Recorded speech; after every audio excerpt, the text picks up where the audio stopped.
I have just arrived at the towering glass building, a gleaming monument of wealth in the heart of the city. Thomas Beckett, a billionaire businessman with a reputation for controlling everything and everyone, stood at the entrance, his sharp suit and polished shoes reflecting the bright lights. He looked tired, not just physically, but emotionally drained. The weight of too many meetings, too many decisions, too many sleepless nights weighed heavily on him. His company was on the brink of a major deal, but everything felt wrong. His phone buzzed with another urgent message, but his mind wasn't on the deal. His mind was on the emptiness inside. He didn't know how to fix it anymore. As he entered the building, he was met with the usual greeting from the staff, smiles, nods, but no one dared to really see him. Not anymore. Not since his wife disappeared. Every day felt the same, cold, silent, and he was losing himself in it. It was in the elevator, when he stood alone, staring at his reflection, that he noticed her, Maya, the girl who worked here, one of the cleaning staff. She wasn't like the others. There was something different about her. She wasn't afraid to look at him. She wasn't afraid of his reputation, his coldness, his grief. Their eyes met briefly, just a second, but enough for him to feel something stir. He quickly looked away, pretending not to notice. He had a meeting to attend, after all, but something about her lingered. Maya was wiping the marble floors, her movements fluid, almost serene.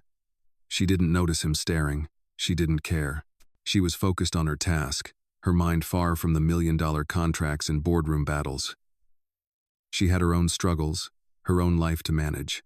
A single mother, working hard to provide for her child. She couldn't afford distractions.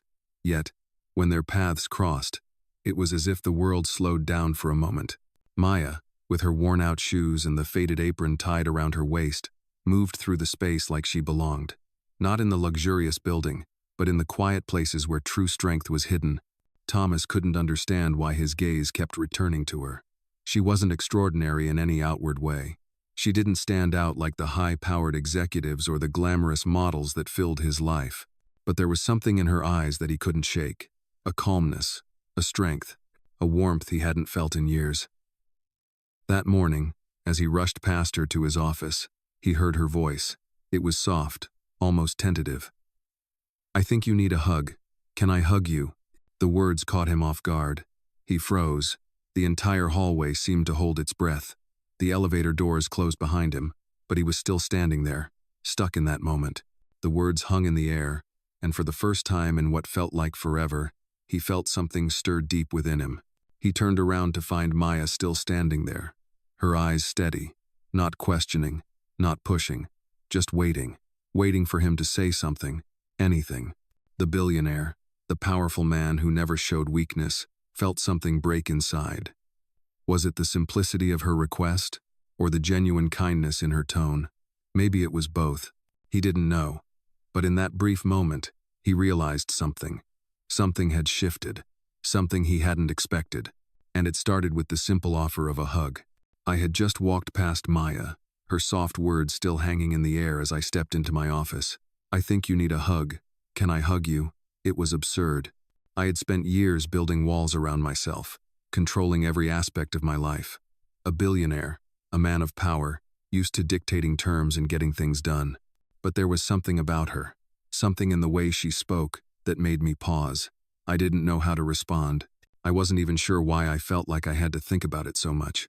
But it kept playing in my mind, over and over. The entire day passed in a blur. The constant flow of meetings, phone calls, and endless negotiations became just noise. I couldn't focus. The numbers, the contracts, the deals, they all felt meaningless. And it was all because of a simple question from someone who wasn't even on my radar. A lowly janitor, asking to hug me. What did she see that I couldn't? As the sun began to set, casting long shadows across the office, I found myself walking back down the hall. I didn't plan on it. It wasn't like I was seeking her out, but my feet seemed to have a mind of their own. When I reached the elevator, there she was again, pushing her cleaning cart down the corridor, humming softly to herself. I stopped. For a moment, neither of us said anything. I didn't know what to say. "Maya," I finally spoke, my voice hoarse. She looked up at me, her face soft with a smile that seemed to acknowledge the awkwardness. "Yes, sir?" Her voice was calm, almost like she hadn't expected me to speak at all. It was as though she already knew what I was about to ask. "About earlier, when you asked if you could hug me," I started, but my words trailed off. How could I even phrase it? I cleared my throat. I didn't expect it. Maya didn't reply right away. She just looked at me, her gaze steady. "You seemed like you needed it," she said softly, almost as if she was speaking to herself. "Everyone needs a hug sometimes, even billionaires." I stared at her, stunned. Here I was, a man who had everything but still felt empty, and she was right. I needed a hug. But could I really accept it? Could I, someone who had spent a lifetime pushing people away, allow this simple act of kindness into my life? My mind raced, my heart pounding in my chest. It felt like there was something more here, something I couldn't explain. But for the first time in years, I wanted to listen. Maya stepped closer, her movements slow but sure. She wasn't forcing anything, wasn't demanding anything. She was just offering. And in that moment, it hit me. This was the first real connection I'd felt in years. Not a deal, not a handshake, not a transaction. Just a simple, human connection. I took a deep breath. "Maybe I do need a hug," I said, my voice barely above a whisper. The moment those words left my mouth, something inside me cracked. Maya didn't hesitate. She stepped forward and, with a gentle but firm embrace, wrapped her arms around me. It wasn't dramatic. It wasn't over the top. But it was exactly what I needed. In that brief moment, I felt something I hadn't felt in a long time human. The coldness, the isolation, the years of grief that had been weighing me down for so long, all of it seemed to melt away. I held on longer than I expected, and when she finally pulled away, we both stood there for a second, just looking at each other. Her eyes were soft, kind, understanding. "Thank you," I whispered, unsure of how to express what I was feeling. Maya nodded, a small smile tugging at her lips. "You're welcome," she said, and then, without another word, she continued pushing her cart down the hall. I watched her walk away, a strange warmth spreading through me. It was just a hug, but in that simple act, everything had changed. I couldn't explain it, but I knew one thing for certain: nothing would ever be the same again. I woke up the next morning to the usual buzzing of my alarm clock. The daylight streaming in through the curtains, casting long shadows across the polished floor of my room. The meeting with the board was in just a few hours, but as I stood there, still in my pajamas, I realized something was different. The weight of the world that had been suffocating me for weeks, months, maybe even years, was no longer pressing down on me. I felt lighter. I couldn't explain why. All I knew was that something had shifted, and it started with Maya's simple, unexpected kindness. I spent the morning trying to focus on work, but my thoughts kept drifting back to her. That hug, the way she had embraced me so effortlessly, without judgment, without any sense of obligation. I had been surrounded by people my entire life, people who smiled, who nodded, who agreed with everything I said, but none of them had ever truly seen me, not the way Maya had. By noon, I found myself in the elevator again, heading back to the main floor.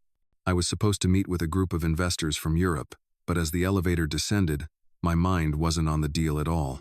My thoughts were still with Maya, her soft smile, her gentle voice. When the elevator doors opened, I hesitated. I hadn't planned on seeing her today. I didn't even know why I was looking for her. But there she was, standing at the far end of the hallway, cleaning the large windows that overlooked the city.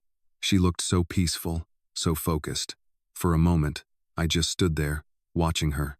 She didn't seem to notice me, and for that brief second, I was grateful. I didn't want to make this awkward. I didn't want to complicate things. But then, as if she had sensed my presence, she turned, and our eyes met. Her gaze was steady, warm, and for the first time, I didn't feel the need to hide behind my walls. "Good morning, Mr. Beckett," she said, her voice soft but clear. I could hear the subtle warmth in her tone. "Good morning, Maya," I replied, surprised at how easy it was to say her name. There was a long pause, and for a moment, neither of us spoke. I could feel the tension building, but it wasn't uncomfortable. It was just different. "I hope you're doing better today," she said, her eyes meeting mine with a sincerity that made my chest tighten. "I'm doing better," I said, almost surprised by the truth in my words. It was the first time in a long time that I actually believed it. "Thanks to you," Maya smiled, the kind of smile that made me feel like everything in the world was okay for just a moment. "I'm glad to hear that," she said. She didn't push, didn't ask anything more. She just let the moment sit, allowing me to process everything in my own time. But there was something about her, the way she carried herself with such quiet dignity, that made me want to be better. It made me want to be a person who could stand up straight and face the world without feeling the constant weight of power and expectation bearing down on me. I had spent my entire life chasing success, building an empire, accumulating wealth. But it wasn't until Maya, a simple, humble woman, had stepped into my life that I realized the things I had been missing all along: compassion, kindness, connection. I couldn't explain it, but it was as if I had spent all this time building a fortress around myself, and Maya had quietly slipped through the cracks. As I watched her continue cleaning, I felt a sudden urge to reach out, to do something, anything, to show her how much I appreciated her. But the moment passed. Instead, I just stood there, watching her, feeling an overwhelming sense of gratitude for everything she had given me in that one, small gesture. I knew I couldn't change everything overnight, but for the first time in years, I felt like I had a chance to begin again. I turned and walked down the hall, my steps lighter than they had been in a long time. I didn't know what the future would hold, but I knew this: whatever happened, I wouldn't face it alone. I arrived at the office the next morning with a sense of unease that I couldn't shake. It wasn't like the usual nerves before a big meeting or the pressure of the next business deal. No, this was something deeper, something unexpected. The events of the past few days, the hug, the way Maya had seen me not just as the billionaire, not as the man who owned half the city but as a person, had unsettled me in a way I didn't know how to process. I couldn't focus during the morning meeting. My mind kept drifting back to her, to the way her eyes had looked at me, full of empathy but without pity, the way she had been so certain in her quiet kindness. How could she see me, truly see me, when I had spent my entire life hiding behind walls of power and money? The meeting dragged on for hours, but I barely heard a word. The board members spoke, outlining projections, discussing upcoming projects, but I couldn't concentrate. It felt like everything was happening in a fog. I excused myself early, telling them I had another commitment. But the truth was, I needed to get away. I needed space to think. I found myself walking the familiar route down the corridor, my footsteps echoing in the empty hallway. But when I turned the corner, I saw her again. Maya. She was cleaning the windows near the corner of the office floor. She didn't notice me at first. She was focused, her movements methodical and precise. But when she did look up and see me standing there, she didn't flinch. She didn't look away. Instead, she smiled, genuine, soft, and unguarded. "Good afternoon, Mr. Beckett," she said, her voice calm, as if everything was normal. "Maya," I replied, my voice coming out a little hoarse. I had to clear my throat before I could continue. "How's your day going?" She glanced around at the empty hallway, then back at me. "It's going well, sir." "Just the usual." I hesitated for a moment, unsure of what to say next. But then I just blurted it out, unable to keep the words inside any longer. "I've been thinking about what you said, about the hug." Maya didn't say anything right away. She just looked at me, waiting for me to continue. I wasn't sure why I felt so compelled to speak, but something in her calm demeanor made me want to open up. "I never realized how much I needed that," I said, my voice softer now. "I've spent my life building this empire, thinking that success would fill the emptiness, but it didn't. Not like you did." There was a pause, and for a brief moment, I wondered if I had said too much. But then Maya smiled again, a soft, knowing smile that seemed to take away all my hesitation. "Sometimes, the things we're looking for aren't the ones we think we need," she said gently. "You don't have to be strong all the time, Mr. Beckett. It's okay to be human."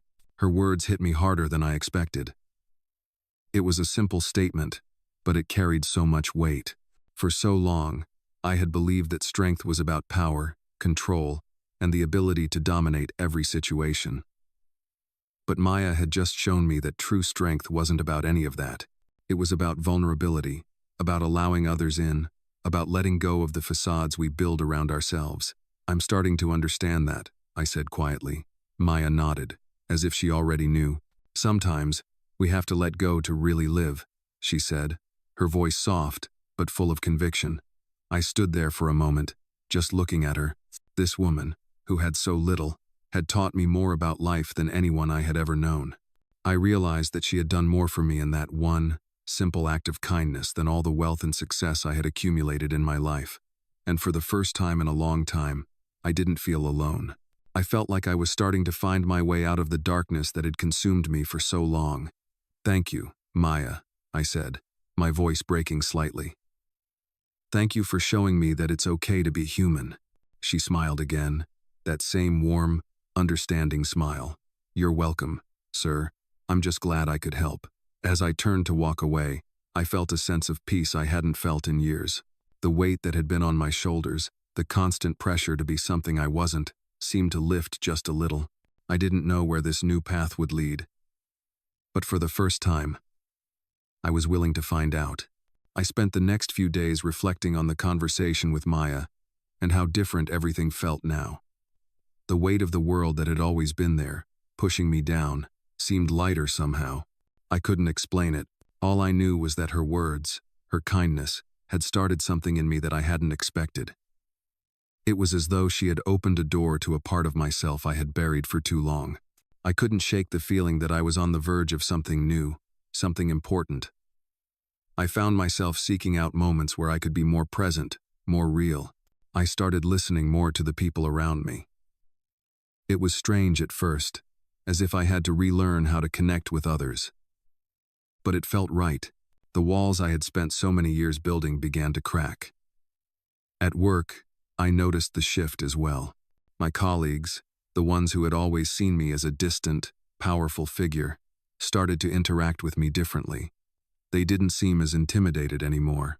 There was a new openness in the air, and I realized that this change had to come from within me. It was my transformation, and I could feel it, like a ripple effect. It was Thursday when I saw Maya again. I had been so caught up in my thoughts that I hadn't really noticed how much I missed seeing her around the office.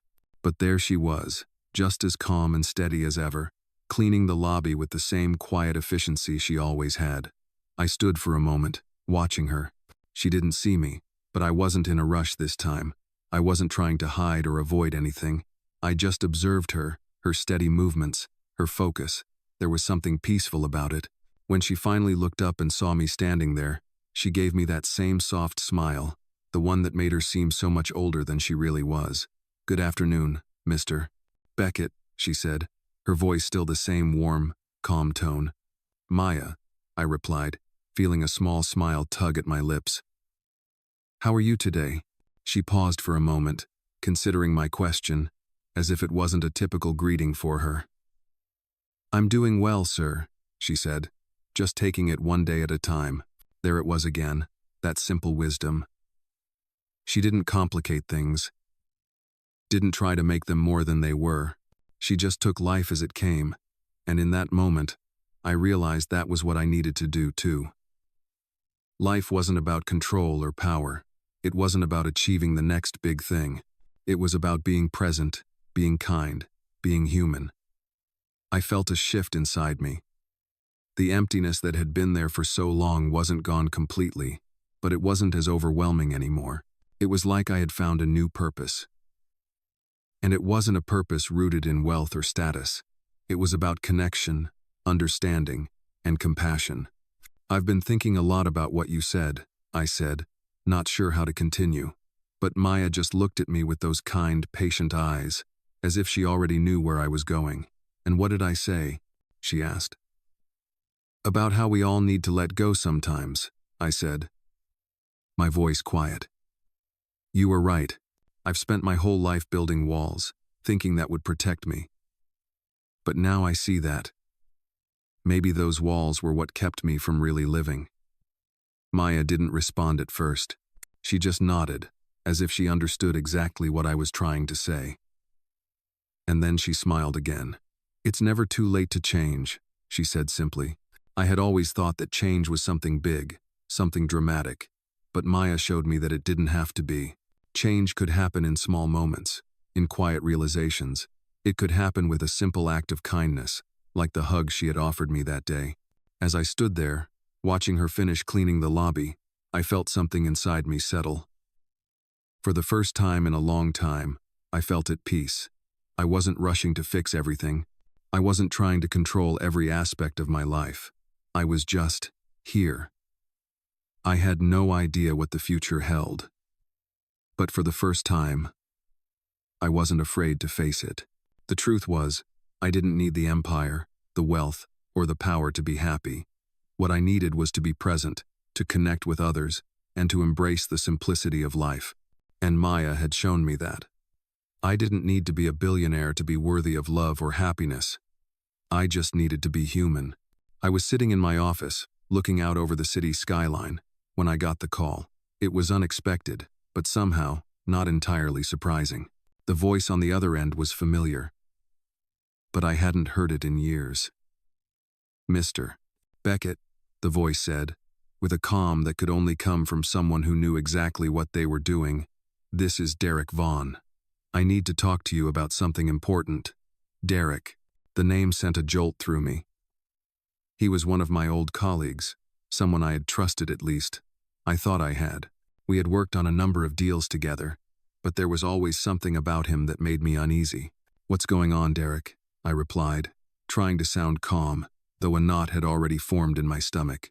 "It's about the merger," Derek said, his voice lowering slightly. "We've uncovered something big. I think you need to see it for yourself." I paused. The merger had been in the works for months. It was supposed to be the deal that secured my place at the top, but something about the way Derek said it made me uneasy. "Where do you want to meet?" I asked, already standing and grabbing my coat. "I'll send you the details," he said before hanging up. I took a deep breath, trying to calm my nerves. My mind immediately went to Maya. Her words from days ago echoed in my head. It's okay to be human. The way she had looked at me, without fear, without judgment, it had changed something in me. I wasn't the same man I had been when I first built this empire. I had let go of the walls. And now, something felt different. I had no idea what Derek had found, but I was no longer willing to let fear guide my decisions. As I drove to the meeting, I tried to focus, but my thoughts kept drifting back to the conversation with Maya. The warmth of her smile, the way she had shown me how to be present. She had shown me the power of kindness and vulnerability, two things I had overlooked for so long. When I arrived at the hotel, Derek was already waiting in the lobby, a tense look on his face. He motioned for me to follow him to a private conference room. As we walked down the hall, I felt a sense of dread building in my chest. "What did you find?" I asked, trying to keep my voice steady. Derek stopped in front of the door and turned to me, his face grim. "You're not going to like it," he said quietly. "But you need to see this." Inside the room, Derek handed me a folder. It was thick, filled with paperwork, but one document stood out, an agreement that hadn't been part of the original deal. My eyes skimmed the text, my stomach sinking with every word. The clause had been buried in fine print, hidden from the rest of the team. It was a liability clause, one that could potentially bankrupt the entire company if anything went wrong. "Who knew about this?" I asked, my voice barely above a whisper. "Only the core team," Derek said, "but we missed it. It slipped right under the radar." I slammed the folder down on the table, my hands shaking. How could we have missed this? How could I have been so blind? I had trusted my team, trusted Derek, and yet here I was, facing a crisis that could ruin everything I had worked for. I took a deep breath, trying to steady myself. The old me would have gone into full damage control mode, scrambling to fix things, covering up mistakes. But not today. Not after everything I had learned. I closed my eyes for a moment, remembering the hug Maya had given me. I thought about the way she had stood there, offering something so simple, yet so powerful. In that moment, I realized that I couldn't fix everything by force. I couldn't control every outcome.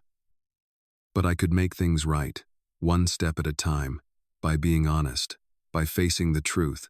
We're going to fix this, I said, finally looking up at Derek. We're going to come clean and make it right. Derek looked at me, disbelief crossing his face. Are you sure? He asked. This could destroy everything. No, I said firmly, standing up. What could destroy everything is hiding the truth. We have to face it, no matter the consequences. Derek didn't speak for a moment, but then he nodded, reluctantly. All right, Mr. Beckett, we'll do it your way. As we walked out of the room, I felt a sense of calm that I hadn't expected. For the first time in a long time, I knew that I was making the right choice. I wasn't running from the problem. I was facing it head on, with integrity. And I knew that no matter what happened next, I wasn't alone. I had learned that from Maya. I wasn't just a billionaire anymore. I was a man who could choose honesty over power, who could choose vulnerability over control. And that made all the difference. I walked into the boardroom, the weight of the last few days hanging over me. The decision had been made. I had spent hours discussing the findings with Derek and the rest of the team, and it was clear that there was no way around it. Our only choice was to face the truth. It was not going to be easy. We were about to reveal something that could change everything. As I took my seat at the head of the table, I noticed the uneasy looks exchanged between the board members. They had no idea what was coming. I could feel the tension building, the silence thick and heavy. But this time, I didn't feel the familiar rush of control or the need to maintain a facade. I felt a sense of calm, a sense of clarity, as though everything had led up to this moment. We need to talk, I said, my voice steady, but with a quiet authority that was new to me. About the merger. I paused, watching as their expressions shifted. I had their attention. We've uncovered something, I continued. The words tasting bitter on my tongue, something that could jeopardize everything we've worked for. The room went dead quiet. Every pair of eyes was on me now. There was no turning back. This clause, I said, sliding the document across the table, was buried in the fine print. It's a liability clause that could ruin the company if things go wrong. We missed it. The silence deepened as they all scanned the document. I could feel the weight of their stares, the judgment starting to form. Why didn't we catch this? One of them asked, breaking the silence. How did this slip through? I took a deep breath, preparing myself for the inevitable fallout. It was a mistake, a careless one, and it's my responsibility. I stood up, looking each of them in the eye. I can't undo the past, but I can control what happens from here on out. We're going to come clean about this. We're going to tell the truth, and we're going to fix it. Another long pause followed, this time broken by the sound of a chair scraping against the floor. Derek stood up, his face a mixture of shock and disbelief. You're willing to risk everything, all of it, for this? He asked, his voice tight with tension. I nodded. Yes, I said firmly. I'm willing to risk everything. Because I've learned something. I've spent my life trying to control everything, trying to keep up appearances. But that's not how you build something that lasts. The truth matters more than power.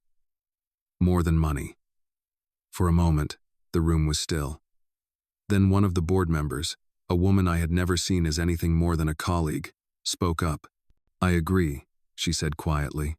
If we hide this, if we sweep it under the rug, we're no better than anyone else who's ever made the same mistake.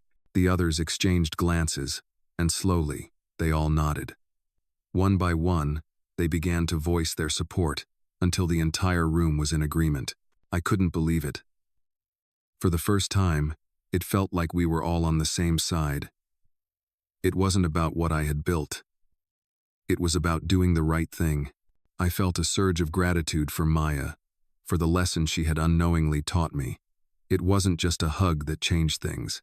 It was the way she had shown me that being real, being honest, was more powerful than any deal or any amount of success. As the meeting wrapped up, I felt a sense of weight lifting from my chest. We weren't out of the woods yet. There would still be challenges ahead. But for the first time, I wasn't afraid of what was coming, because I knew that as long as we stayed true to ourselves, we could handle anything. I stepped out of the boardroom, my heart lighter than it had been in years. I had taken the first step toward something better, something real, and for the first time in a long time, I wasn't just the billionaire who made the deals. I was the man who could stand up, be honest, and face whatever came next. I stood in front of the building, my mind racing as I watched the morning light reflect off the glass facade. The day had arrived. The day we would finally come clean about the clause in the merger agreement. I had never felt more nervous in my life. As I approached the door, I took a deep breath and reminded myself that this was the right thing to do. Maya's words echoed in my mind. Sometimes, we have to let go to really live. I wasn't sure if this would fix everything, but I knew it was a start. Inside, the boardroom was already buzzing with anticipation.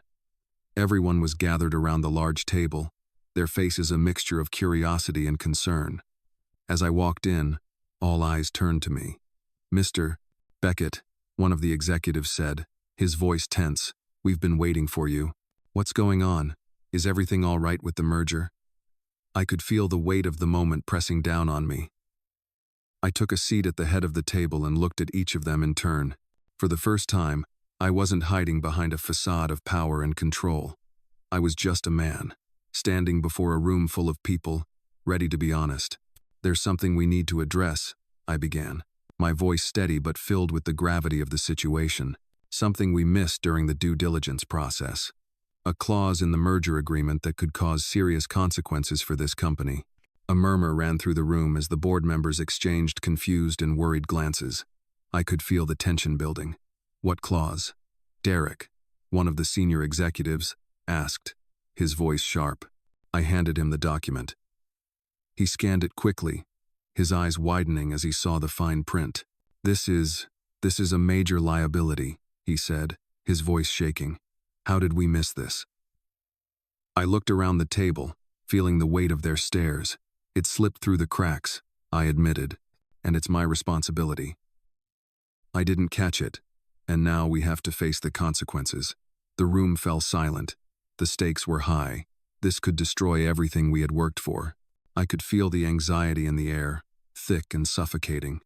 But there was no going back. We had to do the right thing, no matter how much it hurt. "So, what's the plan?" another board member asked, breaking the silence. "We come clean," I said, my voice firm. "We inform the other party involved in the merger, and we work together to find a solution. We can't cover this up. We need to be honest and fix this before it spirals out of control." The room was still, but this time, there was something different in the air. The tension hadn't gone away, but it felt more manageable now. We were all in this together. After a few moments, one of the board members spoke up. "I agree with you, Mr. Beckett," she said. "We've built this company on trust, and if we want to continue to build it, we can't afford to start hiding things. We need to face this head on." I looked around the room, seeing a flicker of relief in their eyes. For the first time, I wasn't alone in this. We were all willing to take the hit together, to stand by our integrity. "Thank you," I said, feeling a weight lift from my shoulders. "I know this won't be easy, but it's the only way forward. We'll fix this." We spent the next several hours putting together a plan of action. We drafted a statement to share with the other party involved in the merger, explaining the situation and outlining the steps we would take to rectify it. It wasn't going to be easy, but I knew we were doing the right thing. As the day wore on, I found myself feeling something I hadn't felt in a long time: hope. Not because I thought everything would be perfect, but because I knew we were on the right path. I wasn't just fixing a business deal. I was fixing myself, and that was something I never thought I'd be able to do. When I left the office that evening, I walked out with a sense of purpose. The weight wasn't completely gone, but it didn't feel as heavy anymore. I knew the road ahead would still be tough, but I wasn't afraid anymore.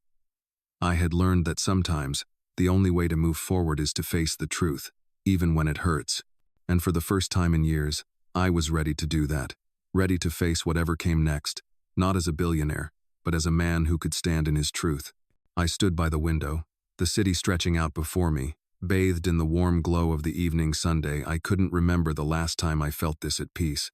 The stress, the pressure, all of it seemed to have melted away in the wake of our decision to come clean. We had sent out the statement, and now, we waited. But as I stared out, something in the back of my mind kept nagging at me. There was still more to do. I couldn't just stop here. This wasn't just about saving the company or the merger.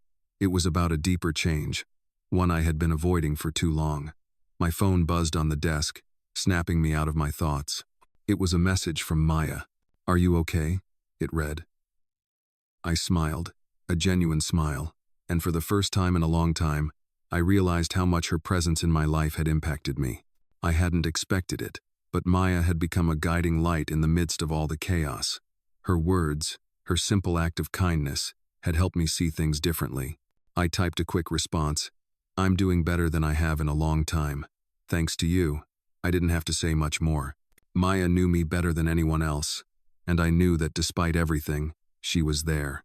I took a deep breath and stood up, walking to my desk. The meeting earlier had been a success, but there was still something I needed to do. I had to speak to Derek. I knew he was struggling with everything that had come to light. He was a smart man, but the fear of losing everything was a powerful force, one that could make anyone second-guess their decisions. As I walked down the hall to his office, I felt a sense of determination building inside me. This was about more than business. This was about integrity, about doing the right thing, even when it's hard. Derek was sitting behind his desk when I walked in. He looked up, his face tense. "You wanted to talk?" he asked, his voice a little guarded. I nodded and took a seat across from him. "We need to have a real conversation," I said, looking him in the eye, "about where we go from here." Derek leaned back in his chair, his expression unreadable. "You've already made it clear where we're going. We've owned up to the mistake. Now it's just about damage control." I shook my head. "It's not just about damage control. It's about making sure we never get to this point again. We've been living in a bubble, pretending like everything's fine because we have the money, the power, but that's not real. Not anymore." Derek was silent for a moment, and I could see the conflict in his eyes. "You really believe this is the way forward?" he asked. "You think telling the truth will save us?" I nodded. "Yes, I do. Because it's the only way to move forward. We can't keep pretending that the rules don't apply to us." Derek sighed, running a hand through his hair. "I'm not sure I can do it, Thomas. I don't know if I can walk away from all of this." I could feel the weight of his words. The fear was real. I had been there once, and I understood the temptation to protect everything we had built. But now, I knew better. "It's not about walking away," I said gently. "It's about building something that lasts. If we keep hiding things, if we keep ignoring the truth, it's all going to come crashing down eventually. We need to change the way we do things. It's time to stop pretending." Derek looked at me for a long time, his gaze heavy. And then, slowly, he nodded. "All right, you're right. Let's do it your way. We'll be honest, even if it costs us everything." I could see the shift in him. It wasn't easy, and it wasn't quick, but he was starting to understand. This wasn't about protecting our empire. This was about rebuilding it on a foundation of truth. I stood up, extending my hand to him. "Thank you," I said, my voice steady. "We're in this together." Derek shook my hand, his grip firm. "Together," he echoed. As I left his office, I felt a sense of relief wash over me. It wasn't a solution yet, and there would be more challenges ahead, but I knew we were on the right path now. We had chosen honesty over fear, integrity over power, and for the first time in my life, I felt like I was doing the right thing, not just for the company, but for myself. I walked back to my office, my mind clearer than it had been in years. Maya had been right. Sometimes, we had to let go to really live, and now, for the first time, I was ready to live. Not just as a businessman, not just as a billionaire, but as a man who could stand in his truth, no matter what it cost. I woke up the next morning with a sense of calm that I hadn't felt in years. The phone call had come in early, confirming everything I had been preparing for. The other party had agreed to the changes we proposed in the merger agreement. It wasn't going to be easy, and there would be consequences, but we were taking ownership of our mistake, and that was all I could ask for. As I stood up, I couldn't help but think about how much had changed in such a short period of time. The past few weeks had been a whirlwind, but they had also brought me a sense of clarity that I had never experienced before. I wasn't just a billionaire anymore. I wasn't just someone chasing success. I was someone who had learned what it meant to be human. I walked into my office, feeling more grounded than I had in a long time. I knew the road ahead would still be challenging. There would be those who questioned our decisions, who doubted our ability to recover from this. But for the first time, I wasn't afraid of that. I wasn't afraid of what people thought of me. What mattered was the path I had chosen. What mattered was the integrity we were standing by. Just as I sat down at my desk, my phone buzzed again. Another message from Maya. "How are you holding up?" it read. I smiled, grateful for her steady presence in my life. She had become my anchor, the one person who had always reminded me of the importance of kindness, honesty, and vulnerability. I quickly typed back, "I'm good, better than I have been in a long time. Thank you."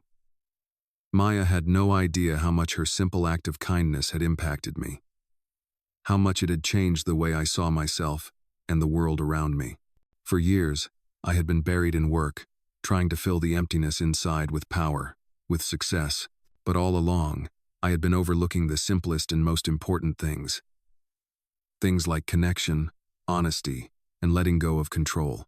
Later that afternoon, I had a meeting with Derek and the rest of the team to go over the final steps in the process. We were ready to take full responsibility for the mistake, and we had a plan in place to ensure that nothing like this would happen again. But as I sat there, going over the details with them, I realized something. This wasn't just about fixing the company, it was about fixing myself. I had spent so long trying to protect my image, trying to hold everything together, that I had lost sight of who I really was. But now, for the first time, I was beginning to see myself clearly. I was no longer just the powerful businessman. I was a man who had learned the hard way that real strength comes from facing your mistakes, owning them, and being willing to change. As the meeting concluded, Derek approached me with a serious expression. "You know," he said quietly, "this whole thing could have gone sideways, but you handled it differently than anyone expected." I nodded. "It's not about what we've built, it's about what we do with it. It's about being real with ourselves and each other." Derek gave a small smile, but it was different from the usual guarded look he gave me. There was respect in it, something I hadn't seen in a long time. "I think we're going to be all right," he said, his voice steady. "Yeah," I replied, standing up from my seat. "I think we are." Later that evening, I walked out of the office, the cool evening air hitting my face. The world didn't seem as heavy as it had before. I wasn't sure what the future would hold, but I was ready to face it with the lessons I had learned. The next step would be to rebuild, to restore trust with our partners, and to make sure that this never happened again. But I knew now that I wasn't alone in it. I had the strength to make the hard decisions, and I had the people around me who were willing to do the same. Most importantly, I had learned that being human was the greatest strength of all. And for the first time in a long time, I was at peace with that. I arrived at the office the following morning, my thoughts still swirling with the weight of the decision we had made the day before. It had been a long night, but somehow, despite the tension, I felt a sense of peace. The hardest part was over. We had admitted our mistakes, taken responsibility, and now we were facing the consequences. There was no turning back. As I walked through the halls of the building, the usual hum of activity was quieter than usual. The usual greetings from employees were subdued, as if everyone was waiting for the other shoe to drop. But for the first time, I wasn't afraid of what was coming. Whatever happened, we had made the right choice. I walked into my office and sat down at my desk, my hands resting on the smooth surface. I glanced out the window at the city below, realizing just how far I had come. The empire I had built seemed so distant now. What mattered wasn't the power or the wealth. What mattered was the integrity we had decided to build everything on moving forward. Just as I settled into the chair, my phone buzzed. It was a message from Maya. "How are you today?" it read. I smiled, a warmth spreading through me. In the past, I had never needed anyone, had never let anyone get close. But now, Maya's words had a way of reaching me that no one else's could. I quickly typed back, "I'm doing well, better than I have in a long time. Thank you for everything." I wasn't sure when it had happened, but Maya had become more than just someone I worked with. She had become someone I could turn to, someone who had helped me find my way back to myself. I stood up and walked toward the window again, looking out at the vast expanse of the city below. There was still work to be done, but for the first time, I wasn't just thinking about the next big deal or the next big merger. I was thinking about the long term. What kind of company did I want to lead? What kind of person did I want to be? I heard a knock at the door, pulling me from my thoughts. Derek walked in, his face neutral but his eyes betraying a hint of uncertainty. He had been with me through the hardest parts of the company's journey, but I knew he was struggling with the decision we had made. "Hey, Thomas," he said, pausing just inside the door. "Can we talk?" I nodded, gesturing for him to sit down. Derek took a seat, looking down at his hands for a moment before meeting my eyes. "I don't know how you do it," he said quietly. "How do you make a decision like that? To risk everything we've built?" I could see the genuine confusion in his eyes. "It's not about risking everything," I said, leaning forward. "It's about building something that lasts. We've been so focused on control, on the power, that we've forgotten what really matters. Integrity, honesty, that's the foundation we need." Derek was silent for a moment, processing my words. "I get it," he said finally. "I've spent so much time trying to keep everything together, but I see now that it's not about control. It's about doing the right thing, even when it's hard." There was a shift in his demeanor, a weight lifting from his shoulders. I could see that he was beginning to understand. "I've been thinking about that too," he continued. "Maybe we've been going about this all wrong. Maybe it's time for a change."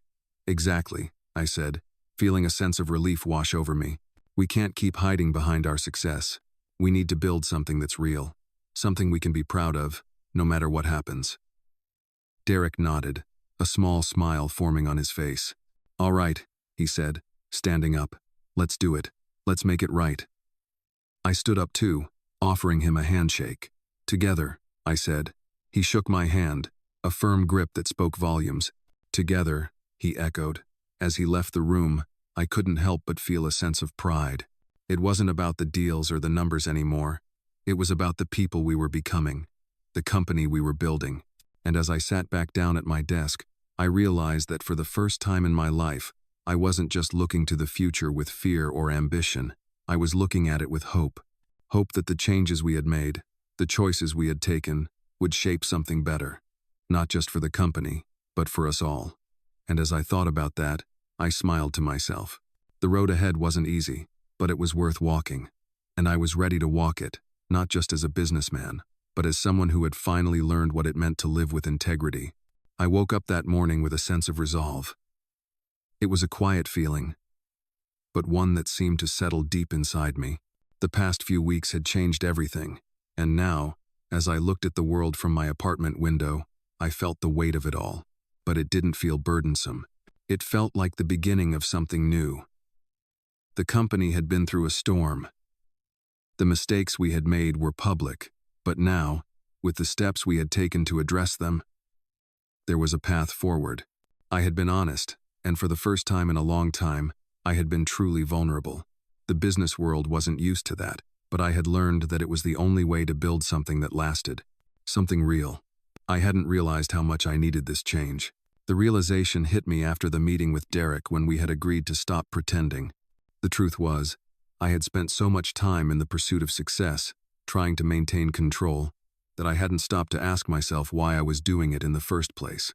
All those years spent building an empire, only to realize that what I had built wasn't what I needed most. It wasn't the power, the money, or even the recognition. It was the honesty, the connection, the ability to be vulnerable.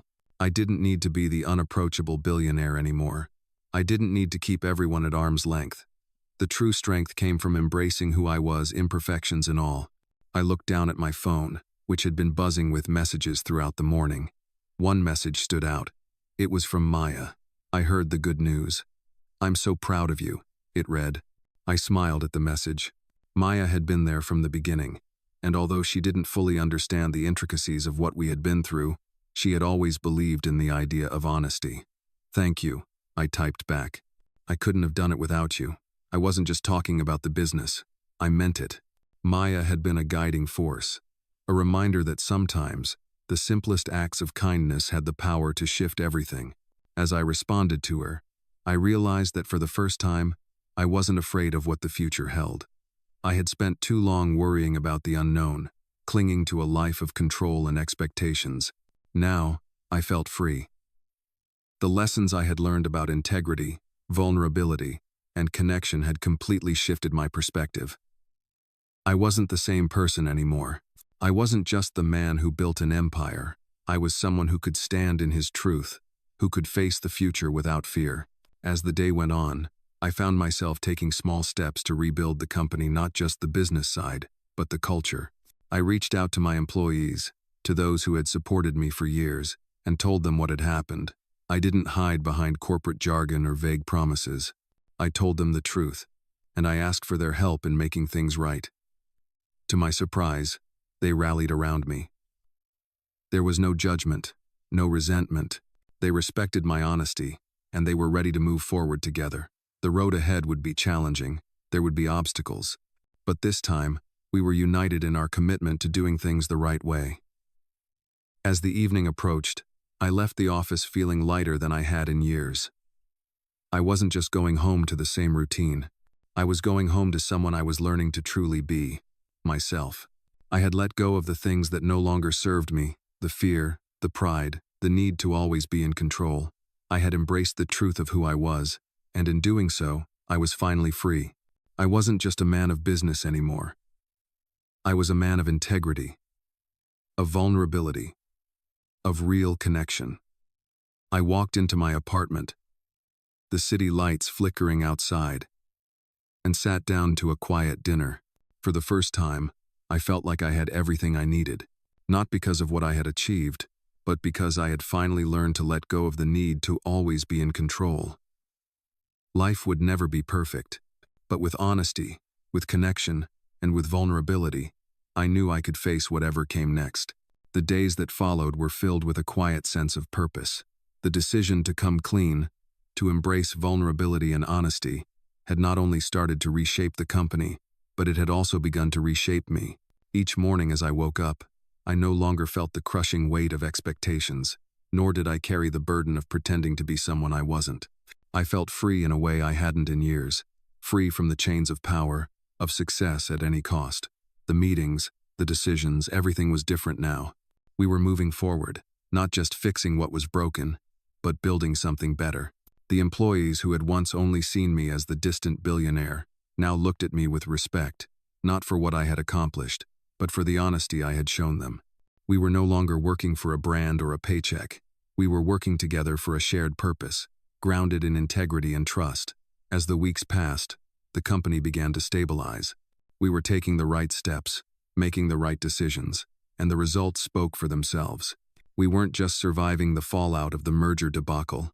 We were thriving, learning from our mistakes, and becoming stronger as a team. But the biggest change wasn't the company. It was me. For the first time, I was seeing myself for who I truly was, someone who could admit when he was wrong, who could lead with empathy, who could be human. And that change wasn't just for me. It was for everyone around me. Maya, in particular, had been there for me every step of the way. Her kindness and wisdom had guided me when I felt lost, and her belief in me had reminded me of the power of vulnerability. She had helped me realize that there was more to life than wealth, than control. There was connection, there was compassion, and there was love. One evening, as I walked out of the office, I decided to visit Maya. It wasn't part of any business plan or deal, it was just me, wanting to spend time with someone who had taught me so much without even realizing it. I arrived at her apartment building and knocked on the door. When she opened it, she looked surprised, but smiled warmly. "I wasn't expecting you," she said, stepping aside to let me in. "I know," I replied. "I wasn't expecting to come either, but I needed to." We sat down in her small, cozy living room, the evening light filtering through the curtains. For a while, we just talked. About the changes at the company, about life, about everything and nothing at all. There was no agenda, no pressure, just two people, sharing their stories. As we talked, I realized how far I had come, not just in terms of the company, but as a person. I had spent so many years trying to impress, trying to prove something to the world, but now I saw that what truly mattered was the ability to connect with others, to be real. Maya had opened my eyes to a world where success wasn't measured by bank accounts or titles. but by the impact we had on others. As the evening wore on, I felt a deep sense of gratitude for her presence in my life. "I don't know how to thank you," I said, my voice soft but full of sincerity. Maya smiled, her eyes full of understanding. "You don't have to thank me. You just needed to see yourself for who you are," and that was the truth. I had spent my entire life wearing masks, hiding behind facades of success, never really seeing the person underneath. But now, I understood. I understood that the real strength came not from dominance or wealth, but from the ability to be vulnerable, to be honest, to admit mistakes, and to grow from them. It was a lesson I would carry with me forever. As I left her apartment that evening, I walked out with a sense of peace I had never known before. I wasn't just a businessman anymore, not just a man of power and wealth. I was someone who had learned the true meaning of strength, to stand tall, not in spite of my flaws, but because of them. I had learned to be human, and in doing so, I had finally found the peace I had been searching for all along. The road ahead was still long, but now, I was ready for whatever came next. Not because I had everything figured out, but because I had learned to embrace the journey, with all its ups and downs, with integrity and honesty leading the way. In this powerful journey of self-discovery, the protagonist learns valuable life lessons from his experience, finding the true meaning of strength and vulnerability. Throughout the story, he struggles with the pressures of business success, only to realize that true happiness comes not from wealth, but from embracing honesty, empathy, and connection with others. This transformation is sparked by a moment of kindness, proving that even in the world of high-stakes business, it's the simple, human connections that matter most. As the protagonist lets go of his need for control and power, he learns to appreciate life in a way that feels real and fulfilling. The story unfolds with a deep exploration of what it means to be human, making it an inspiring read for anyone looking to understand the importance of integrity and compassion in their own life. This story is one of many that captures the essence of the Black Stories genre, offering a powerful narrative that challenges the status quo and shows that strength is found in our ability to be vulnerable. In this world where success is often defined by external achievements, Black Stories remind us that the true measure of success lies within our ability to connect, grow, and change. The protagonist's journey is a reflection of the profound impact these Black Stories have, leaving a lasting impression on the reader and offering lessons that extend beyond the page. The power of Black Stories lies in their ability to inspire and transform, showing us that the path to greatness is paved with authenticity and courage.